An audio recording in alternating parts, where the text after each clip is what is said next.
Ang trabaho po ng pulis ay patuloy na nag-iimplementa ng peace and order, nagpapatrolya, nag-iimbestiga, at iba't iba pong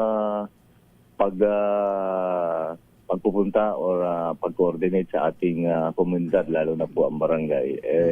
Sa ating namomonitor, lalo na dito sa ating mga nagbabadya or naghahanda rin na magkaroon ng protesta, naka-monitor din po tayo sa kanila. In fact, pagka may rally, lalo-lalo na dito sa Metro Manila, sa lahat ng banda dito sa Pilipinas, yung mga rallyista, lalo na yung mga pinuno o grupo, nag-a-apply po ng permit yan. At sa pag-apply nila ng permit, ay nagko-coordinate na rin sila sa police kung ano yung grupo nila at saan sila magprotesta.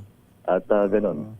Naging ganon na po ang nangyayari. Meron po ba kayong no permit, no rally policy? Strictly patutupad nyo po ba yan?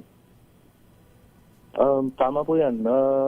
Alam na po ng mga demonstrator at saka rallies yan, lalo na yung mga grupo na yan ay sila naman yung parating nag-a-apply ng rally.